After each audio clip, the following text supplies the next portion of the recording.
வணக்கம் எல்லாருக்குமே, welcome to my channel. இன்றைக்கி வந்து வீடு க்ளீனிங் வந்து கொஞ்சம் டீப் க்ளீனிங். இது வந்து ஒரு 2 வீக் ஆகுது எடுத்து. 2 வீக்கில் போன செவ்வாய்க்கிழமை எடுத்த வீடியோஸ் தான் இது. ஸோ அப்டேட் பண்ணவே முடியல. வீடியோ வந்து லாங் வீடியோ எடிட் பண்ண நமக்கு டைமே கிடைக்க மாட்டுது.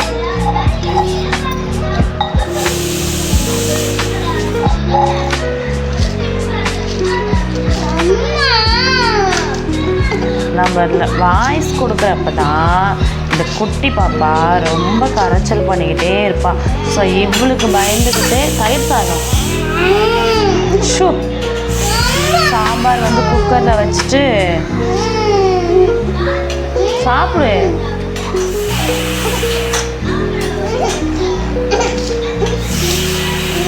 வெறும் தயிர் சாப்பிடக்கூடாது சாமி. ஈவினிங் வந்து வாசலாம் கூட்டி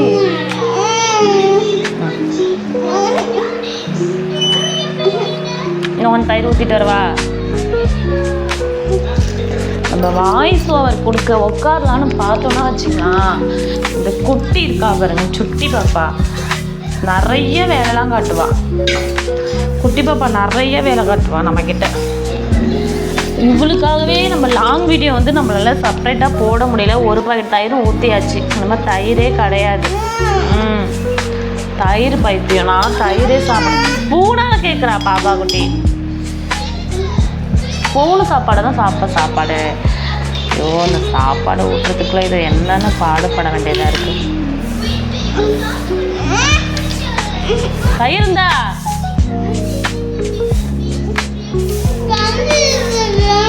புரியல. தண்ணி கிடையாது அது. பார்த்துங்க, இந்த காலத்தில் இந்த குழந்தைங்க எவ்வளோ ஒரு விவரமாக இருக்கு. அது தண்ணியா இது தயிரா? பாரு பாரு. சீக்கிரம் சாப்பிடு. உனக்கு கடைக்கு அழைச்சிட்டு போனேன்னா அம்மா அந்த ஐஸ்கிரீம் ஆன்ட்டி வர சொல்லியிருக்காங்க. ஐஸ்கிரீம்லாம் வந்து தூக்கி போட போகிறாங்களாம். அதனால் ஐஸ்கிரீம்லாம் பாதிக்கு பாதி விற்கிறாங்களாம். முடியா போய் வாங்கிட்டு வந்துடும். முடியா சீக்கிரம். இன்னும் 4 வாய் ஊட்டிக்கிட்டிங்கன்னா போய் நம்ம வாங்கிட்டு வரலாம். நம்ம ஒரு பேசலான்னு வந்து நம்ம இப்போ ஐஸ்கிரீம் வேணுமா வேணாமா? உட்காரு. பார்த்தீங்களா, ஒன்றுமே பண்ண முடியாது. நான் வந்து வீடியோ வந்து நம்ம சம்மந்தப்பட்டதை எடுத்து சரி யூஸ்ஃபுல்லாக ஏதாவது மெசேஜ் பண்ணலான்னு எழுதிலாம் வச்சா இப்போ நம்மளை வந்து பேசவே விட மாட்டா. மைக்கே பிடிங்கிக்கிட்டா. என்ன பண்ணுறதுனே தெரியல.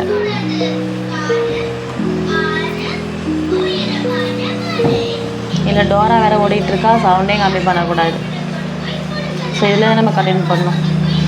நிலவாசல் ஆரம்பிச்சிட்டா. என்னம்மா, நிலவாசல் வந்து எப்பொழுதுமே செவ்வாய் வெள்ளிக்கிழமை வந்து நம்ம எப்பொழுதுமே சுத்தமாக பன்னீர் இருக்குல்ல, பன்னீர் வச்சு நல்லா வாஷ் ஃபஸ்ட்டு மஞ்சள் தண்ணியும் உப்பையும் லைட்டாக போட்டு தொடச்சி விட்டு, அதுக்கப்புறம் மஞ்சள் தண்ணியை தொடச்சி விட்டு பன்னீர் அதுக்கு மேலே போட்டு நல்லா ஒரு காட்டன் துணியில் தொடச்சி வச்சுட்டு மாக்கோலமோ பச்சரிசி கலந்த மாக்கோலமோ போட்டோன்னா வச்சுக்கோங்க, மகாலட்சுமி வந்து நம்ம வீட்டு வாசல் செய்வாங்கன்னு நான் படிச்சிருக்கேன். ஸோ எனக்கு தெரியாது, நான் படித்ததை அவங்கள்ட்ட சொல்கிறேன். கிட்டத்தட்ட ஒரு 3 இயராக ஃபாலோ பண்ணிகிட்டு இருக்கேன். சில விஷயங்கள் வந்து பாசிட்டிவாகவும் என் லைஃப்பில் நடந்துக்கிட்டு இருக்கு. ஸோ அதை தான் வந்து ஷேர் பண்ணுறேன். இந்த காயெல்லாம் வாங்கிட்டு வந்து கிட்டத்தட்ட ஒரு 3 days ஆகிடுச்சு. அப்போ வீடியோஸ் எடுக்கும்போது அதெல்லாம் அரேஞ்ச் பண்ணி வைக்கிறதுக்கு. இதில் என்ன கொடுமைனா, எப்போலாம் காயெல்லாமே வாங்கிட்டு வரணும் அன்றைக்கே என் ஹஸ்பண்ட் வெளியூர் போயிடுவார். ஒரு 3 days கழித்து 4 days கழித்து வருவார். ஸோ அப்போ வந்து இதெல்லாமே நம்ம எடுத்து பாப்பா கீழே கொட்டக்கூடாது. இதெல்லாம் எடுத்து நம்ம வச்சுட்டு அப்படியே பாதுகாத்துட்டே சாப்பிட்டு போயிட்டு சீக்கிரம் வந்துடும். முடி வெட்ட வர போனோம்ல அங்கே. அப்போ உனக்கு இது வாங்கி தரேன், அந்த கடையில் உனக்கு இது வாங்கி தரேன்பா. லேஸு நிறைய சாக்லேட்லாம் வாங்கி தரேன். முடியா டைரி மில்க்லாம் வாங்கி தரேன். முடியா ஊட்டிக்க 5 வாய் ஊட்டிக்கிட்டு தான். இந்த குட்டி வேற இருக்கும். காலையும் நடந்துக்கிட்டு போயிட்டே இருப்பாள்.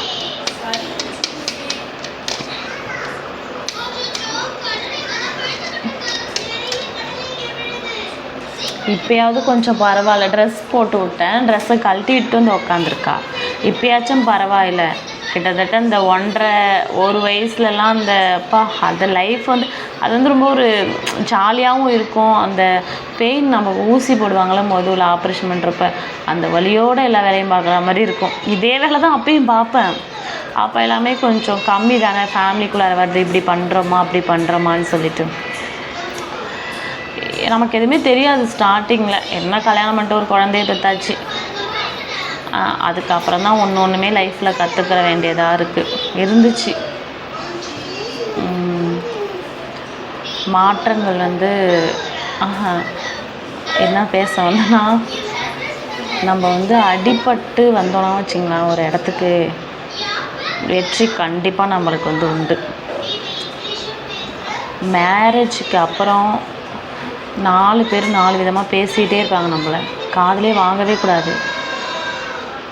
நான்லாம் ரொம்ப பயப்படுவேன், ரொம்ப அப்படியே அமைதியான கேரக்டரு. ஸோ எனக்குலாம் இப்போ ரொம்ப என் ஹஸ்பண்ட் சொல்லுவார், சரியான வாயாக இருக்குது உனக்கு இப்போங்குவார். நம்ம உரிமையை கேட்குறோம், நம்ம உரிமையை கேட்டால் வாயிங்கிறான் பேசுகிறோம். எதுக்கு அப்பா அம்மா வீட்டில் வந்து இது பண்ணுறதுனா நம்மளும் இதை பண்ணுறாங்க. நம்ம ஏன்னா கடவுள் எதுக்கு பேச வாய் கொடுத்துருக்காரு? நம்மளோட உரிமையை தட்டி கேட்க. நம்ம தப்பாக இருந்தால் நம்ம கடவுள் தண்டனை கொடுப்பாரு, ரைட்டாக இருந்தால் அதை வந்து ஏற்றுப்பார். ஸோ அப்படி தான் நம்ம போய்கிட்டே இருக்கணும். யாருக்கும் எதுக்காகவும் பயந்துக்கிட்டு இருக்கவே கூடாது. என்றைக்குமே பயப்படலாம், ஹஸ்பண்டுக்கு பயப்படலாம், அப்பா அம்மாவுக்கு பயப்படலாம். அதுவுமே எல்லாருக்குமே நம்ம கரெக்டாக போனால் பயப்படணும் அவசியம் கிடையாது. நான் இப்படி கரெக்டாக இருக்கேன் அவ்வளோதான் அப்படின்னு போய்கிட்டே இருக்கணும் லைஃப்பில். இதில் ஒரு சின்ன ஒரு குட்டி ஒன்று கதை ஒன்று சொல்கிறேன் கேளுங்களேன். ஒரு பொண்ணு ஒரு பையனும் மேரேஜ் பண்ணியிருக்காங்க. அதாவது ஒரு வீட்டில் ஒரு பொண்ணுக்கு ஒரு பையனுக்கு மேரேஜ், மருமகனும் மருமகளும் வந்திருக்காங்க. ஸோ அதே வீட்டில்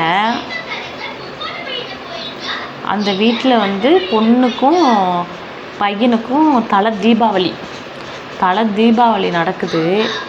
அப்போ வந்து பையனுக்கு முன்னாடி ஒரு 6 மந்த்து 1 இயர்க்கு முன்னாடி மேரேஜ் ஆகிடுச்சு, குழந்த பிறந்திருக்கு.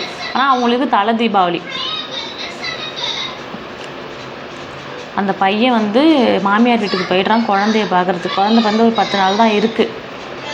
ஸோ அந்த வீட்டோட அந்த பொண்ணு அம்மாவும் அப்பாவும் அந்த பையன் இருக்கான பொண்ணை பார்க்க போயிருக்கான், குழந்தைய பார்க்க போயிருக்காங்க. அப்போ வந்து வீடியோ காலிங்கில் உரையாடுறாங்க. உடனே அவங்க அம்மா ஒரே அழுகை. உன்னை இத்தனை வருஷம் பொத்தி வச்சனே, இத்தனை வருஷம் பொத்தி பார்த்தனே, ஒரு தீபாவளி கூட நீ இல்லாமல் இல்லையே, என்ன இந்த தீபாவளி நீ இல்லாமல் ரொம்ப மனசு கஷ்டமாக இருக்கேன்னு சொல்லிட்டு அதாவது அவங்க அழுகுறாங்க. பக்கத்தில் பார்த்தா யார் இருக்காங்கன்னு பார்த்தா தலை தீபாவளிக்கு பொண்ணு மாப்பிள்ளையும் வர வச்சுருக்காங்க.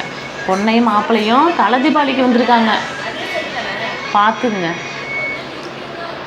அதாவது இன்னொருத்த வீட்டில் பையன் வந்து இவங்க வீட்டில் வந்து உட்காந்துக்கலாமா அவங்க அப்பா அம்மா விட்டுட்டு, நம்ம பையன் வந்து அவன் பெற்றெடுத்த குழந்தைய அவனோட வாரிசை பார்க்குறதுக்கு போகிறதுக்கு அனுமதி கிடையாதான். உடனே அவங்க அப்பா ஃபோன் வந்து அவங்க அப்பா கிட்ட மாறுது. அவங்க அப்பா வந்து அது என்ன பழக்கம், மாமியார் வீட்டுக்கு போனீங்கன்னா குழந்தைய பார்த்துட்டு உடனே வர வேண்டியது தானே, அதை மாமியார் வீட்டிலாம் தங்கக்கூடாதுன்னுட்டு. சரி இந்த மச்சான்கிட்ட பேசுன்னு சொல்லி ஃபோனை மச்சான்கிட்ட கொடுக்குறாங்க. மச்சான் நல்லா இருக்கீங்களா, வந்து எப்போ ஆகுது, நான் வந்து 3 நாள் ஆகுது மச்சாங்கிறாரு அந்த மாப்பிள்ளை, அந்த வீட்டோட மாப்பிள்ளை. அவன் தங்கச்சிக்கு உடனே ஃபோனு பக்கத்தில் இருந்தாங்க, அந்த அண்ணன்ட்ட பேசுங்க. நீ என்னன்னா நீ அம்மா உன்னை நினச்சி ரொம்ப வருத்தப்படுதுண்ணா, நீயும் நானும் ஒரு தீபாவளி கூட பிரிஞ்சு இல்லைனான்னு சொல்லிட்டு ஒரே பாச மழை பொழிகின்றது.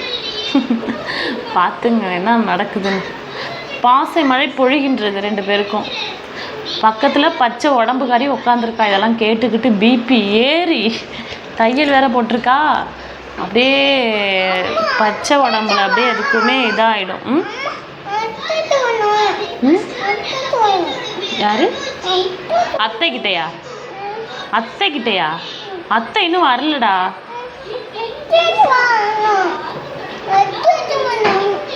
சாப்பாடு ஊட்டிகிட்டு போகலாம், அதுக்குள்ளே நான் கதையை மறந்துடுவேன்.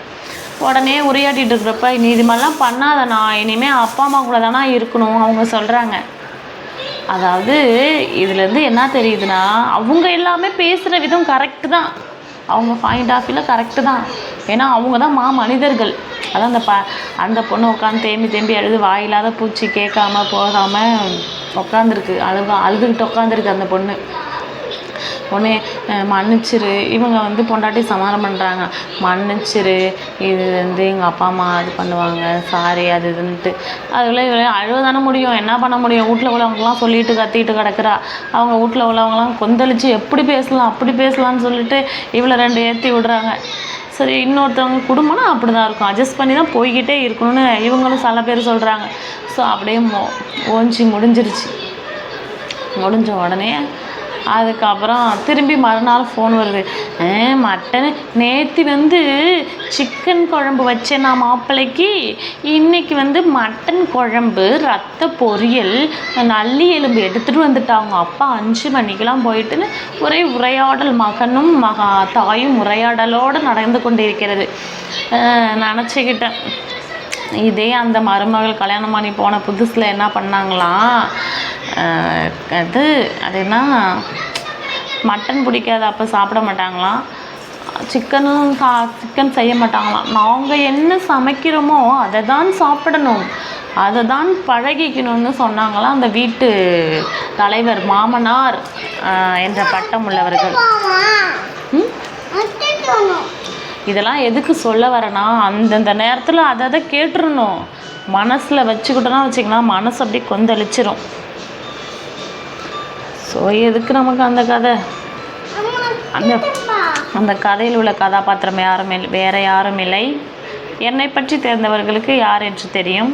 ஸோ அதை நாம் சொல்லவும் விரும்பவில்லை. அதுக்கப்புறம் அதுக்கப்புறம் அந்த மாதிரி அடி மட்டத்தை தட்ட வந்து அப்படியே ஸ்ட்ராங் பேசிக் வந்து கரெக்டாகிடும். ஸோ நமக்கு வந்து ஒரு தன்னம்பிக்கை வந்துடும். எதுவுமே நம்மளை யாரும் இது பண்ண முடியாது, நம்ம கரெக்டாக இருக்கணும் நம்ம லைஃப்பில். அதுக்கப்புறம் நம்மக்கிட்ட தான் வரா மாதிரி இருக்கும். ஸோ முருகரோட ஆசீர்வாதம் எல்லாருக்குமே இருக்கும். ஆனால் வந்து நல்லபடியாக பூஜை பண்ணி முடித்தேன். எனக்கு ரொம்ப ஒரு திருப்தியான ஒரு சாமி தரிசனம். முருகரை நம்புங்க. அதுக்கப்புறம் இன்னொரு லாங் வீடியோ வந்து வாராகி அம்மனை பற்றி நான் உங்களுக்கு ஒரு சின்ன விஷயங்கள் சொல்லிடுறேன். இதில் வந்து சில விஷயங்களை வந்து பேசலான்னு வந்தேன், வேறு ஏதோ பேச போய் நான் ஒன்று பேச போய் அதுவாக ஒன்று ஃப்ளோவில் போய்கிட்டே இருக்குது. ஸோ ஓகேவா? அப்புறம் இன்னொரு முக்கியமான ஒரு விஷயம், எனக்கு ஒரு நியூஸ் ஒன்று கேள்விப்பட்டேன். இந்த சாத்தான் குளம், கடவுள் இருக்கார், 100க்கு 100 கடவுள் இருக்கார்.